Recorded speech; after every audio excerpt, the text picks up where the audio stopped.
Mesdames et messieurs, bonsoir et bienvenue sur Seven News. Ce soir, nous allons essayer de comprendre à travers ce programme l'entrepreneuriat jeune au Cameroun. Et comme personne ressource, nous avons Prince François Enama, qui est jeune entrepreneur, président fondateur de African Youth Management Association, plus connu sur l'appellation de AFIMA. Président, bonsoir. Bonsoir Thierry. Pour faire qu'on vous appelle président, vous savez qu'on est en pleine campagne, en fait en pleine période électorale, donc président, on peut vous assimiler à un président d'un parti politique, ou alors vous préférez que je dise Prince Patrice, en fait, ou alors Prince François. Oui. Je préfère qu'on m'appelle Prince François. Ah, Prince François. C'est encore mieux, pour qu'on ne fasse pas la confusion. Avec les futurs présidents du Cameroun. En tout cas, merci d'être avec nous, Prince François. À côté de vous, Jérémy Ndip, qui est communicateur, jeune entrepreneur, fondateur lui aussi du Forum de l'entrepreneuriat numérique et de l'innovation. Jérémy Ndip, bonsoir et merci d'être sur Seven News. Bonsoir Thierry et bonsoir à tous les téléspectateurs de Seven News. Alors, on va peut-être commencer avec vous, Jérémy. On va commencer par peut-être planter le décor et que tous les trois ici, on s'accorde sur la terminologie de entrepreneuriat jeune. Pour vous, Jérémy, vous qui êtes dans le domaine entrepreneurial depuis de nombreuses années, vous qui êtes propriétaire d'un forum qui regroupe essentiellement les startups, les entrepreneurs jeunes, c'est quoi un entrepreneur jeune? À quoi renvoie le concept entrepreneuriat jeune? Alors, il faut dire que le concept entrepreneuriat jeune associe deux mots. Il y a le côté du terme entrepreneuriat, oui, qui relève la capacité à apporter des solutions à des problèmes. Et à ce moment précis, on a des types d'entrepreneuriat. Oui. On a l'entrepreneuriat social, on a l'entrepreneuriat politique, on a l'entrepreneuriat économique. Et l'autre côté, il y a jeune. Et là, quand on parle de jeunes, véritablement, on est en train d'interroger ici l'âge. De 15 à... Disons de 15 à 45 ou 50 ans. 45 ans, il est encore jeune. Oui.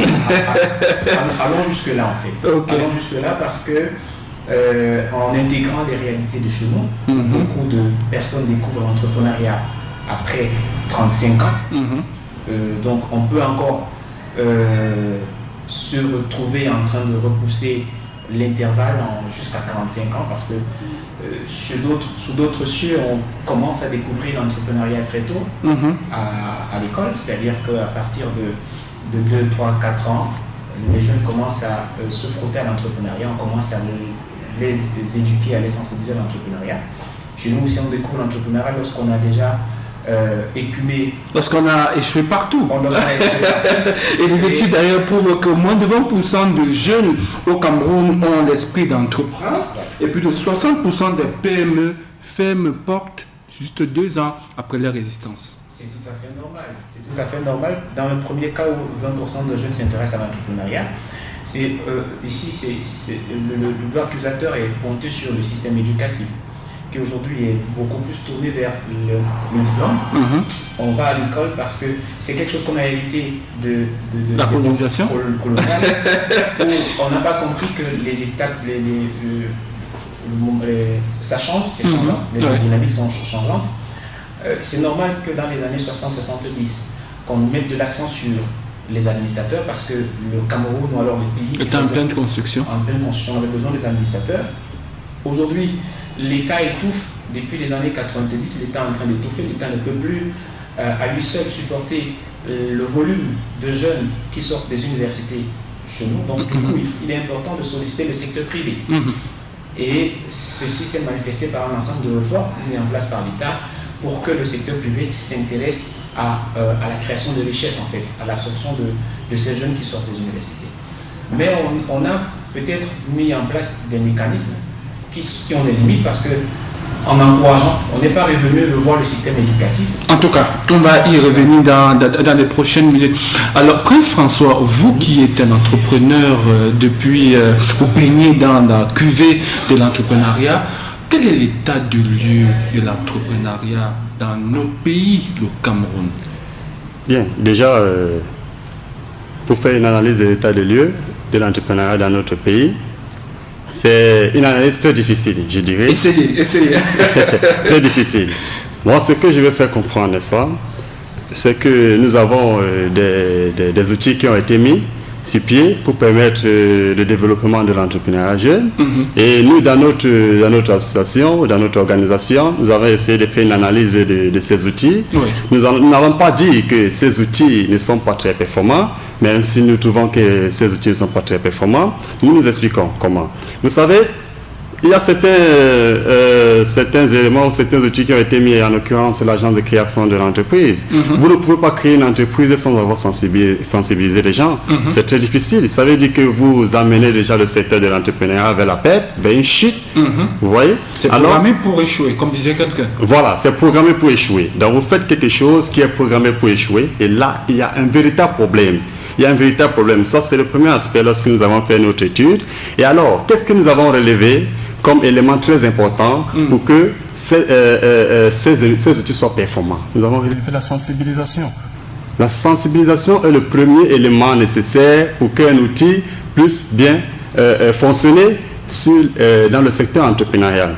Pourquoi je parle de la sensibilisation? Dites-moi, Thierry, vous ne pouvez pas comprendre comment est-ce qu'on va former un individu. On va informer un individu qui n'est pas au courant de quelque chose. Attention, il y a un problème.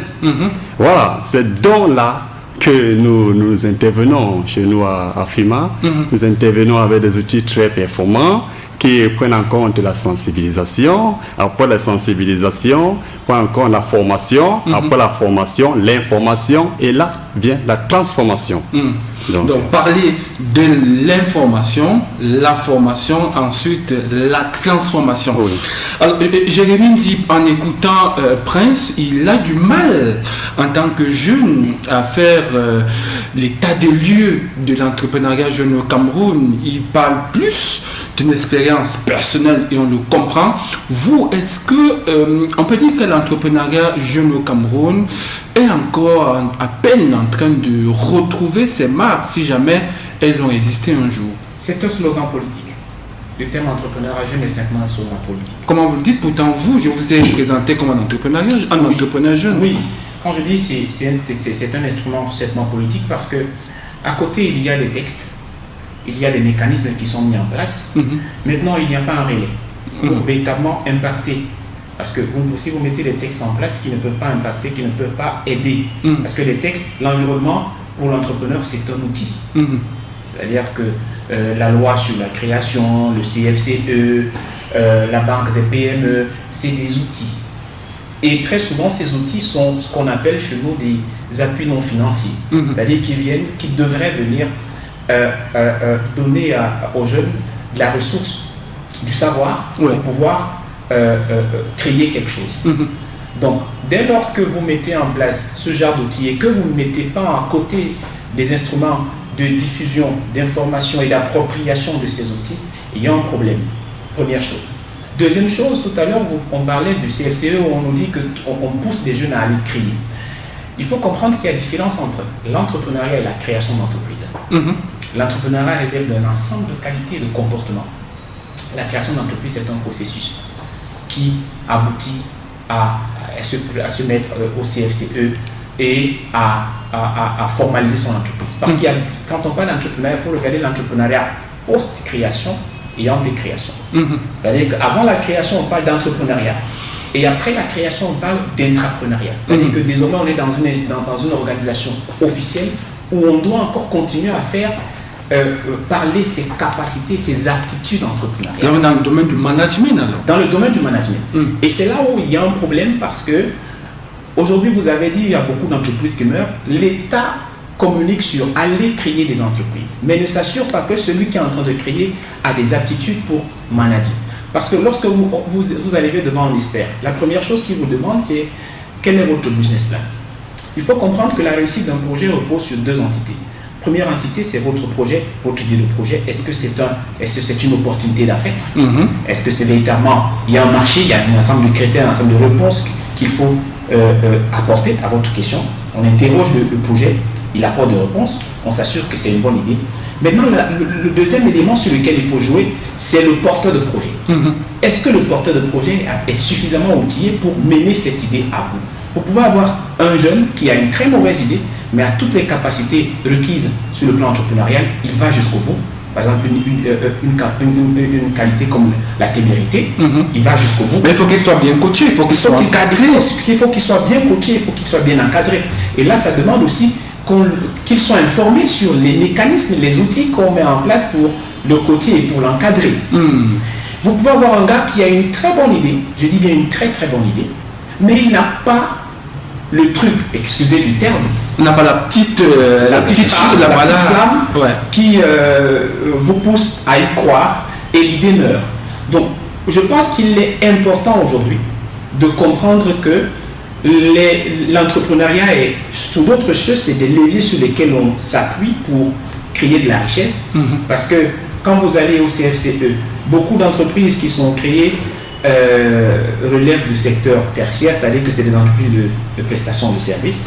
Et substantiellement, pour moi, je ne vois pas comment une entreprise de prestation de services peut créer la richesse parce qu'elle ne transforme rien.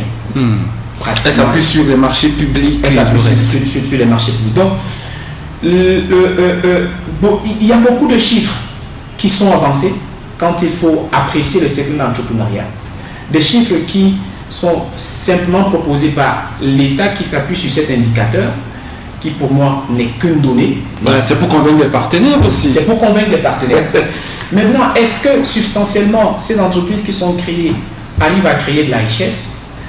Et je réponds à votre question avec ce reportage de Fabien Dimitri Mbaga. Lui, il a eu un projet. Le projet, c'était la transformation des déchets plastiques. Il s'est rendu compte, ce jeune Camerounais, que chaque fois qu'il pleut, nous sommes en saison pluvieuse au Cameroun, il y a trop d'inondations. Le lit des cours d'eau est très souvent bouché par des bouteilles en plastique. Il a donc décidé de créer des pavés à partir des déchets plastiques, et il s'est attaché les services, disons cela comme ça, d'un financeur à la personne de la fondation Cœur d'Afrique de Roger Mila. Je vous propose de regarder ce reportage intitulé Les pavés écologiques qui font le bonheur.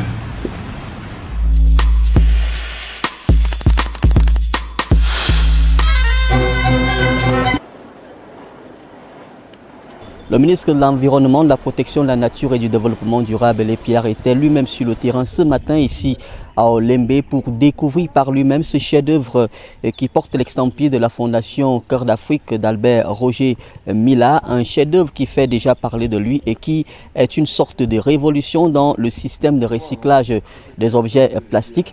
Il s'agit bel et bien de ces pavés écologiques qui sont fabriqués justement à base de ces objets plastiques et du sable. Aimé Pierre est donc venu s'enquérir de la situation sur le terrain. Il est venu regarder le processus de fabrication de ces pavés numériques à base de cette grande machine qui est juste derrière nous. Je vous propose d'ailleurs de l'écouter. Il a été très satisfait de ce qu'il a vu ici ce matin au Lembe.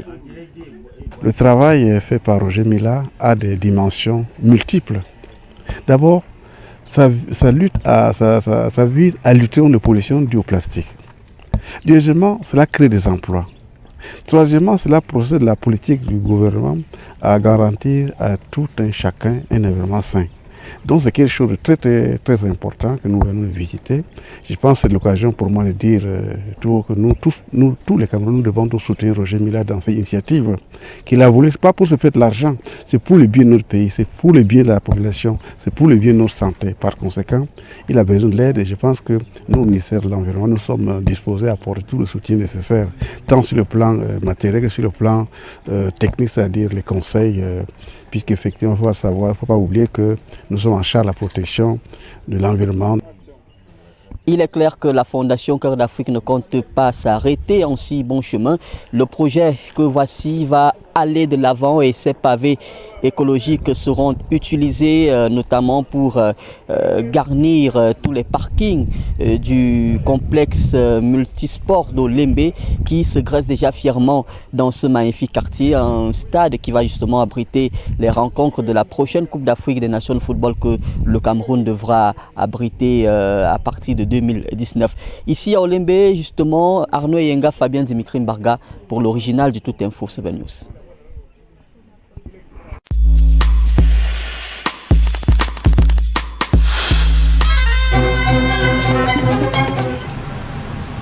Le promoteur, lui, a la chance d'avoir Roger Mila, un nom qui ouvre toutes les portes, un nom qui favorise un certain nombre d'opportunités. On dit d'ailleurs que ces pavés vont habiller une bonne partie du parking, pour ne pas dire tout le parking du complexe sportif d'Olembe qui va probablement abriter une des rencontres de la Coupe d'Afrique que le Cameroun s'apprête à accueillir en 2019. Alors, Prince François, lui, il a cette grâce d'avoir Roger Mila. Vous, les autres qui n'avez pas la chance d'avoir, comment je vais dire ça, des parrains, est-ce que l'environnement des affaires au Cameroun, quand on n'est pas parrainé, quand on est un Onem, quand on est un Jérémy Ndip, quand on est un Prince François Enama, est-ce que c'est favorable à l'éclosion du secteur entrepreneurial spécialisé dans la jeunesse?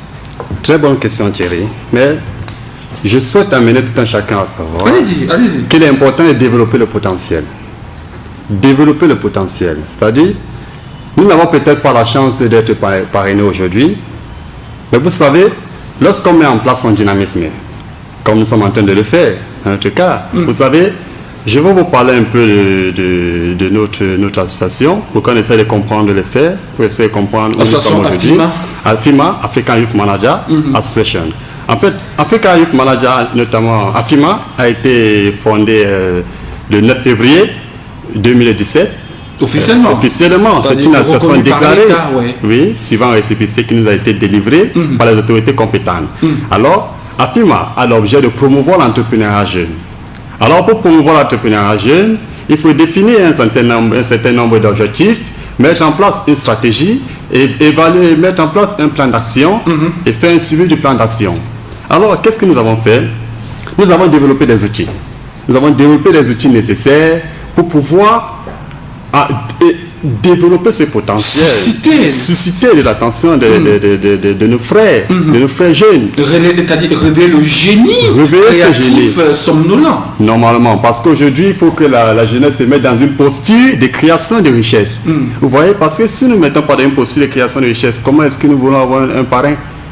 Il sera très difficile. Alors il faut d'abord se démarquer pour pouvoir avoir un parrain.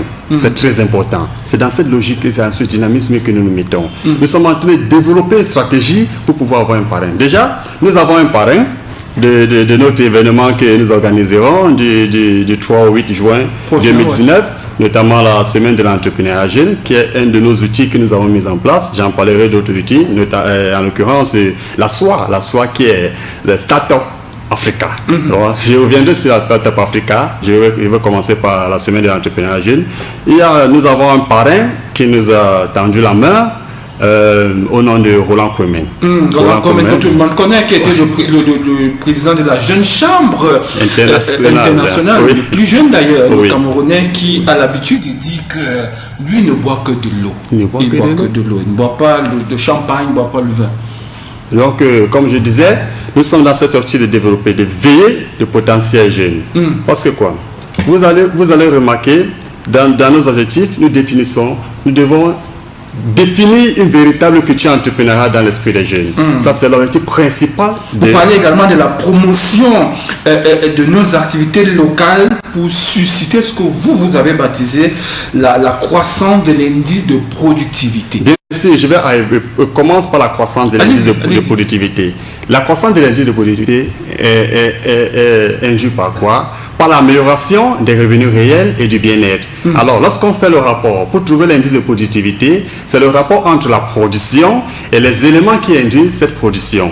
Voilà, vous comprenez? Alors, nous avons une production et nous avons les éléments qui induisent cette production. Nous devons commencer par quoi? Nous devons commencer par ces éléments qui induisent cette production. Et les éléments qui induisent cette production, c'est quoi? Nous avons plusieurs facteurs.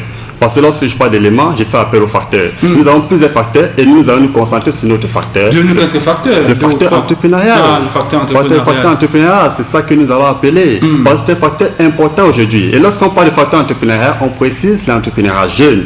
Parce que la jeunesse aujourd'hui représente environ 70% de la population africaine. Donc vous voyez, alors là, si nous avons une jeune qui est dans l'immobilisme, attention, il y a un problème. Ça veut dire qu'il y a un frein dans le développement. Il y a un auteur qui disait, comme la liberté, le développement s'arrache. Le développement s'arrache. Alors, Jérémy dit, comment peut-on arracher le développement dans un pays comme le Cameroun où près de 2 millions de personnes vivent par jour avec moins d'$1? Alors, je voudrais qu'on comprenne une chose. L'entrepreneuriat fait partie de l'élite. C'est pas tout le monde qui est fait. Donc vous êtes partie prenante de l'élite. Oui. Ah, merci pour l'information. C'est pas tout le monde qui est fait pour devenir entrepreneur. C'est vrai que tous les jours on entreprend. C'est-à-dire que quand vous avez... Et c'est là aussi où je voudrais revenir sur un mensonge en rapport avec l'entrepreneuriat. L'entrepreneuriat ne naît pas avec l'idée, l'entrepreneuriat naît avec le problème. L'entrepreneur ne naît pas avec l'idée. Parce que pour un même problème, vous pouvez avoir 1000 idées. Donc, quand vous mettez en place votre entreprise, c'est pour apporter des solutions à un problème. Ouais. Donc, l'entreprise, c'est l'idée, c'est-à-dire c'est la solution que vous apportez. Donc, vous ne pouvez pas apporter une solution s'il n'y a pas un problème. Donc, l'entrepreneuriat naît avec le problème. Donc, il faut amener des gens à identifier, à détecter les problèmes. Dès lors que vous avez vous êtes dans cette dynamique, vous comprenez aisément que maintenant il faut développer des compétences, des attitudes pour pouvoir formaliser votre idée, lui donner un corps.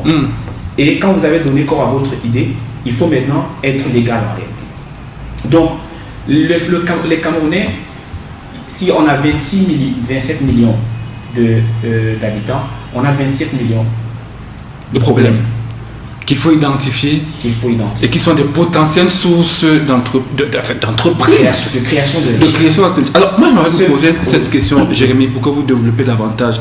Comment comprendre que le gouvernement qui a identifié un ensemble de problèmes, si je suis votre logique, a créé le PAGEU, le PA Jeune, le PAJA, un ensemble de structures qui sont en train de mourir les unes après les autres de leur belle mort. Le problème, il est à quel niveau? Le problème a été mal identifié, la formation a été bâclée ou alors le casting a été mal fait? Le problème est à plusieurs niveaux. Le niveau du problème, c'est que les programmes qui sont proposés ne reposent pas sur des études profondes. C'est-à-dire que on a la pression des bailleurs de fonds. Et pour fuir cette pression, on prend un programme, on met en place. On a mis un programme en place. Le deuxième problème, c'est que ces projets ne s'appuient pas sur des éléments crédibles pour pouvoir réfléchir sur de vraies stratégies qui cadrent avec les besoins des jeunes. Beaucoup plus. Parce que je prends un cas simple. Quand vous dites que vous financez simplement des jeunes, je dis toujours aux gens, le premier problème de l'entrepreneur, ce n'est pas le financement. Je prends un exemple simple. Vous voyez, ça brille. Oui. C'est ça qui nous éclaire. Mais si le technicien le financement, c'est comme le courant électrique. Si le technicien qui a travaillé dans cette maison n'avait pas pris la peine de bien faire ses branchements, vous comprendrez que ça ne donne. Même si on met tout le courant de ASON ici, ça n'allait pas briller.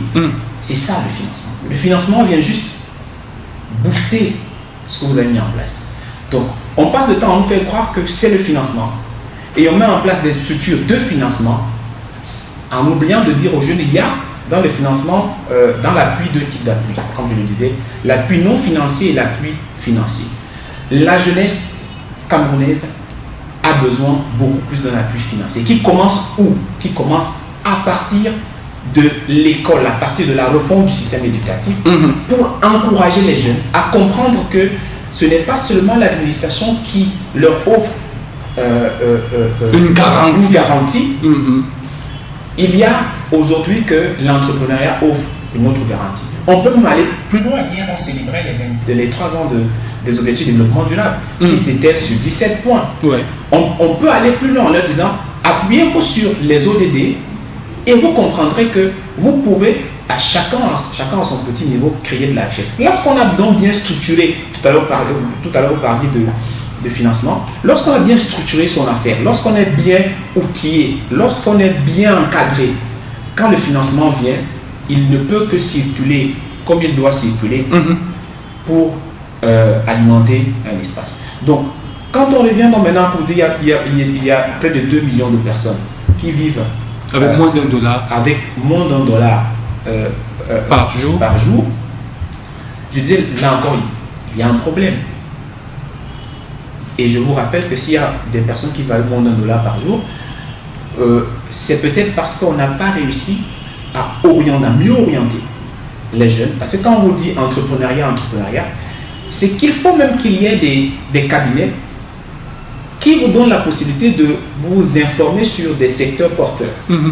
C'est-à-dire qu'on vous dise, si vous investissez dans tel domaine, en fait, des cabinets de veille, des cabinets d'intelligence économique, si vous investissez des cabinets de prospective, si vous investissez dans tel domaine, à telle hauteur, ça peut vous... Parce que le jeune entrepreneur aujourd'hui n'a pas la possibilité de faire toutes ses études, par exemple. Donc, je pense que le problème... Et maintenant, le troisième problème, lorsque je parlais des structures d'appui, c'est celui de l'information. L'information. Je voudrais allez terminer sur l'information. Je le disais lors d'une conférence, lors du salon, du forum social économique où j'ai été invité, organisé par l'honorable Kavaye Gedibé. Je le disais lors d'un atelier, si les organisations ou les programmes avaient compris que l'information c'est un produit, l'avaient compris comme un produit, ils ne se limiteraient pas à l'information institutionnelle, c'est-à-dire que lorsque quelqu'un fait un petit... il va à la CRTV, il diffuse. Ils nous ont dit, les jeunes regardent seulement Trace. Alors je leur ai dit, si vous allez sur Trace. Allez sur Trace. allez communiquer sur Trace. Parce que là-bas, vous êtes sûr que vous allez trouver votre cible.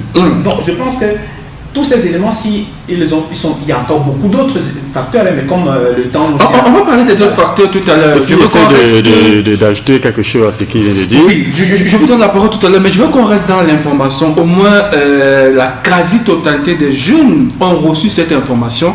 C'est de savoir que le président de la République a mis en place un projet spécial qu'il a baptisé le plan spécial triennal jeune et qu'il a doté d'ailleurs d'une enveloppe de 102 milliards. Alors, Calice Ngoyak s'est intéressé un peu à ce projet-là, qui foncièrement est une entreprise qui vise à financer un ensemble de projets porteurs. Je vous propose de regarder ceci.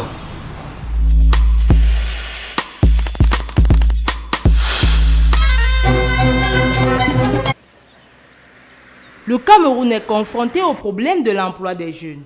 Et l'entrepreneuriat se positionne comme étant une opportunité pour les jeunes qui veulent s'insérer dans la vie active. Pour soutenir ce secteur, le gouvernement camerounais a octroyé la somme de 102 milliards de francs CFA en guise de plan spécial triennal pour la jeunesse. À cet effet, plusieurs structures ont été mises en place, à l'instar du programme d'appui aux jeunes ruraux pour la lutte contre la pauvreté, PAGEULP et bien d'autres. Le SIGE est un projet initié il y a quelques années par l'Association camerounaise pour le développement rural ACADER. Créée en 2005, cette association a pour mission de promouvoir le développement durable en milieu jeune ainsi que les activités socio-éducatives, sportives et culturelles, d'informer et d'appuyer les jeunes sur les différentes opportunités de développement qui s'offrent à eux.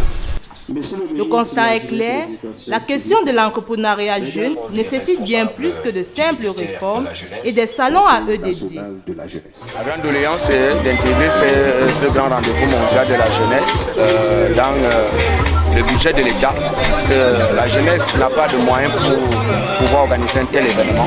Il faut un réel appui financier, matériel et même technique pour organiser. Nous pouvons avoir des initiatives, mais nous n'avons pas la science nécessaire et les finances nécessaires pour pouvoir les mettre en œuvre. Malgré les efforts de l'État et ses tentatives pour apporter des réponses dans l'entrepreneuriat, le chômage des jeunes est estimé aujourd'hui à plus de 50% au Cameroun. Pour pallier à cet état de choses, les jeunes n'ont pas d'autre choix que de se lancer dans le secteur informel.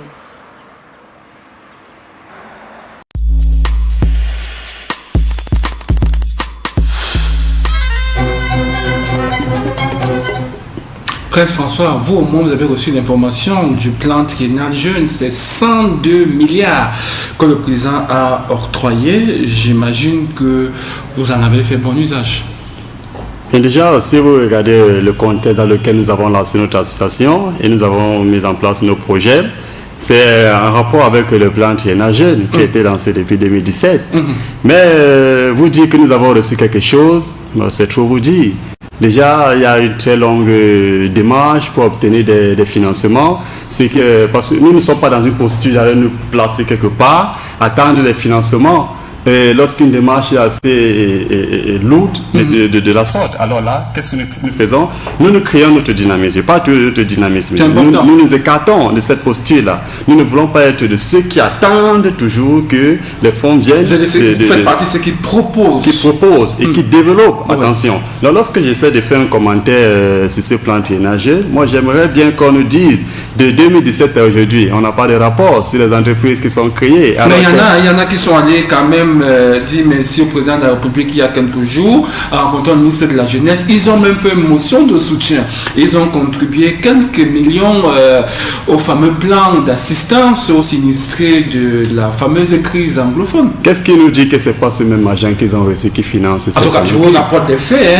Oui, je suis d'accord avec vous, mais attention, il faudrait qu'ils nous fassent parvenir des rapports. Parce qu'il ne suffit pas de créer, il suffit de faire le suivi. Le suivi est très important. Vous voyez, cet outil c'est un outil très performant. C'est une idée vraiment appréciable. Le plan Triennal Jeune, là, c'est dans une optique de pouvoir aider les jeunes. Alors, mais il y a un problème. Le problème qui est le suivi. Il faut faire un suivi. Il faudrait que d'ici les 3 ans, qu'on nous présente que nous avons créé, nous avons bien parlé de 102 milliards, attention, 102 milliards. Nous savons qu'avec 102 milliards, on peut créer des entreprises. Moi, je vous parle aujourd'hui de notre vision de faire d'ici 10 ans 2500, de créer 2500 emplois. Vous nous avez demandé comment est-ce que nous allons faire. Nous allons faire comment? Nous utilisons une bonne stratégie, c'est-à-dire quoi? Nous allons parler de 10 ans, dans une vision de 10 ans. Alors, chaque année, nous voulons développer une stratégie pour pouvoir créer au moins 10 entrepreneurs, 10 jeunes entrepreneurs, 10 jeunes entrepreneurs qui vont créer 25 emplois. Alors, lorsque vous faites les calculs mathématiques, très facile, vous vous retrouvez d'ici 10 ans 2500 emplois. Alors, comment vous allez faire dans votre association, d'autant plus que nous savons que pour l'instant, vous n'avez pas de financement.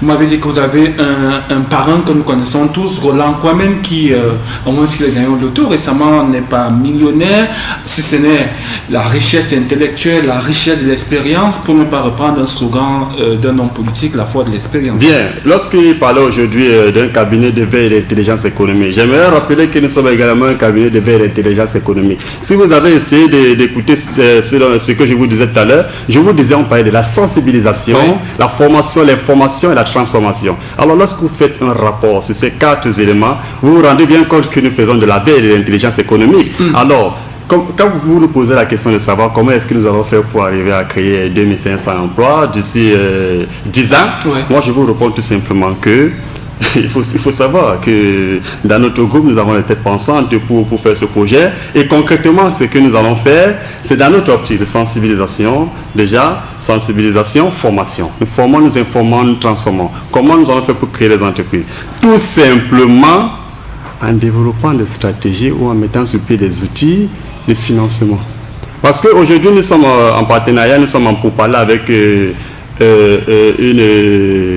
un fonds d'investissement qui est en Allemagne, qui veut bien nous soutenir. Parce que là, on parle de notre événement qui est la semaine de l'entrepreneuriat jeune. Nous avons un volet qui est le volet concours du meilleur projet. Le concours du meilleur projet. Lorsque vous allez prendre connaissance de ce document, vous allez vous rendre compte qu'il y a un concours du meilleur projet. Le concours du meilleur projet est soutenu par ce fonds d'investissement allemand qui veut bien financer des projets à hauteur de $1 million. Attention, ça c'est une exclusivité que je vous fais. Et là, je remercie ce monsieur qui essaie de jouer le relais entre ce fonds d'investissement et nous. Et nous développons d'autres partenaires, comme aujourd'hui j'ai reçu un autre appel de monsieur Freddy Zanga, que je ne voulais pas citer, et qui est aujourd'hui à l'étranger, qui d'ici quelques jours va nous donner sa position par rapport à son sponsoring. Voilà. C'est entendu. Jérémy Ndip, vous êtes également promoteur d'un projet, je l'ai dit tantôt, le Forum de l'entrepreneuriat numérique et de l'innovation. La première édition s'est tenue il y a exactement 1 an. Cette année, ça a avorté, j'imagine, faute de financement. Peut-être en partant de votre expérience, qu'est-ce qui peut justifier qu'au Cameroun, aujourd'hui, on a une sorte de financement à tête chercheuse pour des projets bien ficelés, qui ont identifié un problème et qui même possèdent en son sein un certain suivi et le know-how, pour parler comme les anglophones, nécessaire pour que le projet arrive à maturité? Il faut d'abord dire que beaucoup d'efforts sont fournis, beaucoup de mécanismes sont mis en place, comme je le disais tout à l'heure, beaucoup d'outils sont mis en place. Et maintenant, à un moment donné, on n'arrive pas à donner du contenu à ces outils. Le Forum de l'entrepreneuriat numérique et l'innovation a souffert de beaucoup de pesanteurs. Beaucoup de pesanteurs. Il faut dire que même jusqu'au premier ministère, on nous a appelés pour voir comment est-ce que ça va, comment est-ce que l'État peut s'investir. Mais la réponse basique chez tout le monde, c'était de savoir vraiment, je peux vous montrer la suite des lettres, vraiment votre initiative, on l'encourage, mais compte tenu des contraintes budgétaires, on ne peut pas vous accompagner. D'autres réponses étaient du genre, pour l'instant l'État ne peut pas encore s'engager parce qu'on ne sait pas.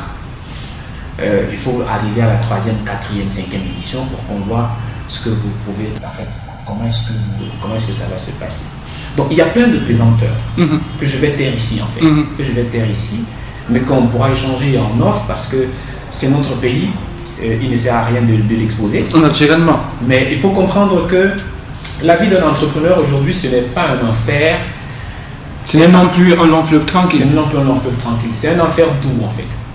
C'est un enfer doux parce que au fond de vous, il y a quelque chose qui brûle. Au fond de vous, il y a une envie, celle d'impacter. Mais à l'extérieur, il y a des pesanteurs qui vous empêchent d'avancer. Vous sortez de chez vous le matin, vous êtes très gai, très content. Très jovial. Très jovial. Quand vous rentrez le soir, vous avez le moral bas. Mais vous vous dites, demain c'est un autre jour, il faut que je me relève. Le Forum de l'entrepreneuriat numérique, nous l'avons préparé pendant 8 mois. Nous avons investi de notre argent, de notre temps. Nous sommes des bootstrappers. C'est-à-dire que dans le langage entrepreneurial, c'est des autofinanceurs. C'est-à-dire que nous finançons nos activités par nous-mêmes. Le temps pour nous de positionner l'activité à un moment donné et de permettre à l'activité de prendre un certain crédit. C'est ainsi que nous avons financé la première édition. Alors quand on a commencé à préparer la 2e édition, on a eu beaucoup de reproches en nous disant non, vous ne pouvez pas vous permettre de financer une telle activité vous-même parce que le chef de l'État a demandé que les jeunes osent, le chef de l'État a demandé que le Cameroun rattrape le retard sur le plan numérique. Les organisations aujourd'hui, on reconnaît l'impact et la contribution du digital dans la productivité et la rentabilité et la performance des entreprises, des PME. Donc, ouvrez-vous, ne souffrez pas, ne continuez plus à souffrir en cherchant à financer, parce que nous, on avait mis en place des mécanismes comme le disait tout à l'heure Prince. En interne, des mécanismes d'autofinancement de notre projet. Donc, on s'est ouvert et on a pris un coup. Justement, est-ce que le fait de prendre un coup n'est pas dû à la jeunesse de vos projets et à la jeunesse, comment on le dit, sur le plan physique? On va Jérémy Ndib qui est dans la trentaine, on va Prince François qui est dans la trentaine. Le gouvernement s'est dit, bah, tiens, ces jeunes garçons sont porteurs de projets innovants, porteurs de projets futuristes. Et si on leur donne 1 milliard, est-ce qu'ils sont capables de gérer? Est-ce que la jeunesse, au lieu d'être un atout, n'est pas plutôt un handicap pour vous? La jeunesse est un handicap lorsqu'on n'a pas pris la peine de faire des études approfondies. Je m'explique.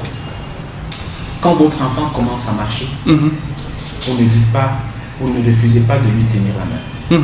Vous lui tenez la main en lui montrant les obstacles qu'il faut surmonter. Quand il ne peut pas monter une marche, vous le portez et vous le mettez sur cette marche. Ok? Nous n'avons pas la prétention, nous n'avons que nos idées. C'est le seul mérite que nous avons. Si on pensait être suffisant, on ne se rapprocherait pas des organisations. Si vous mettez votre argent dans un projet mettez en place des mécanismes de suivi et de contrôle. Encore que nous n'avons jamais refusé cela. C'est-à-dire que Thierry Etégué, Sylvain nous vient, dit ça c'est un projet porteur, je mets de l'argent, mais en même temps, je mets en place des indicateurs sur la base d'un tableau de bord ou de tout autre outil de suivi et d'évaluation pour savoir que l'argent que j'ai mis est utilisé à bon escient. C'est entendu, Jérémy. Alors, Prince François, pourquoi ces pesanteurs persistent même quand vous semblez avoir toutes les autorisations des personnes reconnues, même quand vous avez, je vais dire, la reconnaissance étatique, même quand vous avez le parrainage de ceux-là qui ont fait leur classe? Est-ce un délit de faciès à l'endroit de la jeunesse? Est-ce parce que les jeunes sont taxés d'être irresponsables, tournés vers les réseaux sociaux en longueur de journée? Ou alors les jeunes doivent rester, on pense pour eux, on décide pour eux et ils sont juste là pour appliquer? Oui, déjà je vais essayer de rectifier aujourd'hui, c'est pas dans la trentaine, j'ai 26 ans. Ah, ça tombe bien, ça tombe bien. J'ai 26 ans et j'aimerais dire déjà, si nous ne le faisons pas, parce que je vais dire, la confiance est morte. Avec la jeunesse, la confiance est morte. Vous savez, si les banques aujourd'hui ne faisaient pas confiance à leurs partenaires, alors elles n'existeraient pas. Alors pourquoi ne pas faire confiance à la jeunesse? Si on met dans notre tête que nous allons échouer là-bas, ça veut dire que nous sommes morts depuis. Qu'est-ce que nous devons faire? Nous devons prendre le risque. Aujourd'hui, pour être développé, il faut prendre le risque. Il faut prendre le risque de financer le projet d'un jeune.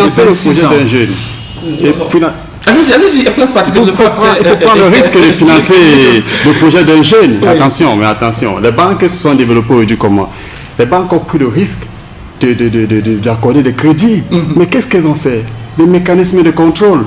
Ils ont mis en place des mécanismes de contrôle. Alors, si ces personnes ont peur de voir le projet chuter à la fin, alors que ces personnes mettent les mécanismes de contrôle, des mécanismes d'accompagnement.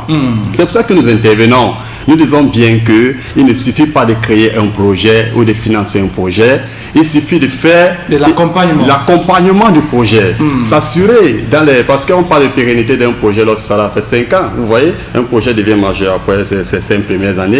On peut déjà évaluer la pérennité. Il faut accompagner ce projet peut-être dans les 3 premières années avec des cabinets indépendants. Il faut mettre des outils indépendants. Parce que lorsque vous mettez des outils, vous-même, vous êtes financeur, vous êtes contrôleur, vous-même, mais attention. Vous êtes jugé parti, ça devait être très compliqué. Mais pas comme si vous donnez le conseil en même temps, c'est vous qui faites encore les... C'est entendu, mon cher Prince François. Lui, il a créé son entreprise. Son entreprise semble marcher puisque moi, je me suis marié il n'y a pas très longtemps. Je n'ai pas invité Jérémy. Je vous ai non plus invité Prince François. Alors, c'est une économie qui ne va pas mourir. Elle a de longs jours en fait, cette économie a de longs jours devant elle. C'est l'économie du mariage. Thierry Eba nous présente cette entreprise portée par un jeune entrepreneur, pas comme les autres.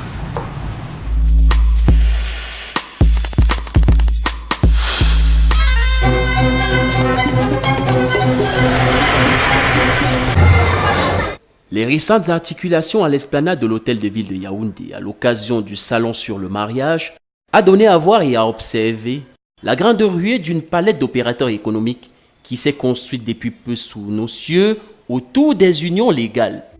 Véritable mobilisation qui fait dire à une certaine catégorie d'observateurs qu'il s'est construit depuis peu toute une industrie, voire une économie du mariage. On retrouve les gens qui sont spécialisés dans le culinaire, dans la location de voitures. En fait, voilà, on retrouve ici tous les opérateurs pour un salon. Et le fait d'échanger avec d'autres opérateurs vont peut-être nous permettre à un moment donné d'avoir un coup de fil et dire « Ah ben j'ai une opportunité pour toi et moi pareil. Si j'ai quelqu'un qui veut une voiture ou qui veut de la décoration, je pourrais aussi... Voilà le gros avantage du salon du mariage. » Des pâtissiers, en passant par les décorateurs, la location automobile ou la restauration et brassicole, chacun trouve désormais son compte dans un segment qui s'apparentait d'ores et déjà au départ comme une pure formalité entre deux personnes, débouchant très souvent aux réjouissances familiales. Étant décoratrice à la base, donc j'ai été formée à l'école des fleuristes de Paris. Donc j'ai travaillé en France pendant quelques temps. Je suis rentrée m'installer au Cameroun. Donc dans mon travail de décorateur, J'ai rencontré des personnes qui m'ont souvent demandé « Est-ce que vous ne connaissez pas un bon maquilleur? Est-ce que vous ne connaissez pas un bon photographe, un bon caméraman ?» Je me suis dit « Mais je pense qu'au Cameroun, les gens sont vraiment dans le besoin, et spécialement à Yaoundé.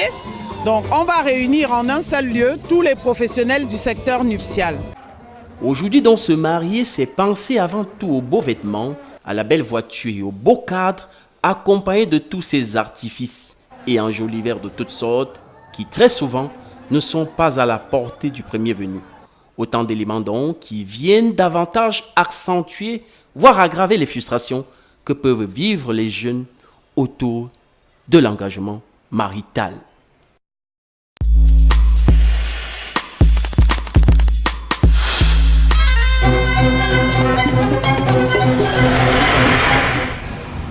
De retour sur votre émission Comprendre, pour essayer de comprendre justement comment fonctionne l'entrepreneuriat jeune au Cameroun. Jérémy Ndip, c'est bientôt la fin de notre échange, très très intéressant.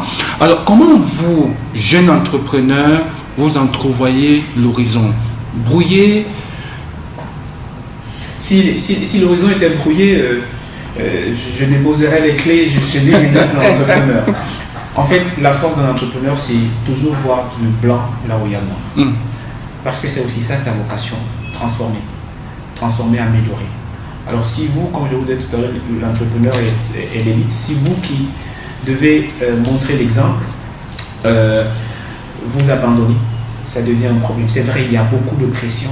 Il y a beaucoup de pression parce que avec comme première pression la famille, qui vous met le bâton dans les roues, qui n'y croit pas. Qui n'y croit pas, qui tout le temps vous rappelle qu'on ne vous a pas envoyé à l'école pour dire que vous êtes entrepreneur, parce que tous les jours quand vous rentrez, vous êtes obligé, quand vous avez un problème de 5 000, vous êtes obligé d'appeler maman pour lui dire que j'ai un problème de 5 000. Mais une chose à suivre, c'est qu'on y croit. On y croit en parcourant en lisant des biographies, des parcours comme les success stories. Que ce soit vrai ou faux, il y a quand même dans ces biographies quelque chose de magique, quelque chose d'extraordinaire, c'est-à-dire vous voyez dans 10 ans, dans 15 ans, dans 20 ans. C'est comme, je dis toujours, l'entrepreneuriat, c'est comme la culture du palmier à huile.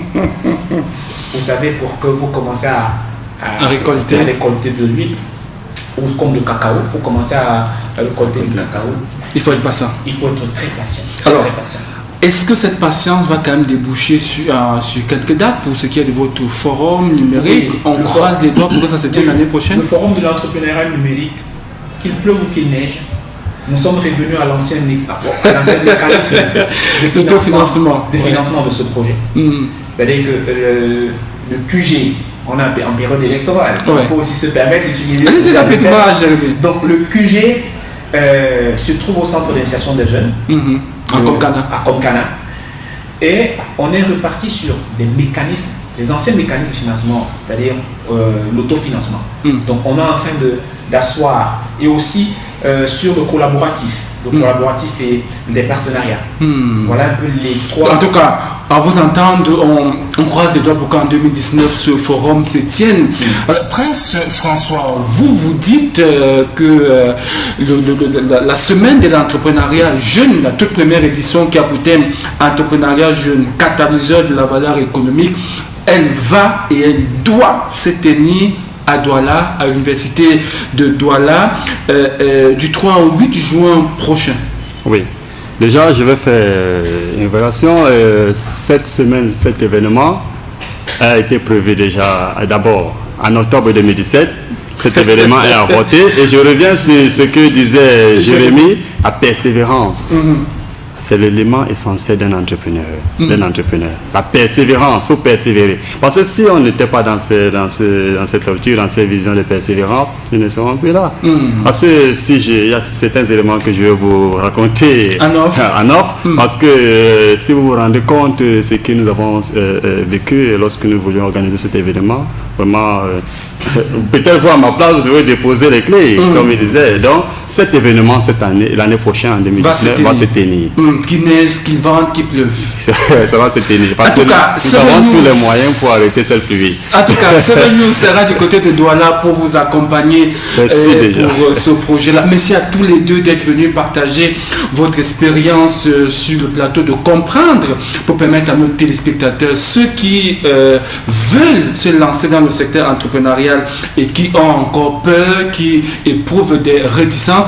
Merci à tous les deux. Merci à vous, mesdames et messieurs, d'être restés scotchés sur Seven News pour nous regarder du début à la fin. Ne décrochez surtout pas, puisque dans 9 minutes exactement, Carole Tepa va prendre les rênes de la télévision de l'intelligence pour vous servir le grand soir avec un excellent passage de monsieur que je vous recommande particulièrement. Il s'appelle Brice Ngonzor. C'est lui l'expert économie de ce soir. Mesdames et messieurs, restez en compagnie de nos programmes. Bonsoir et à très bientôt.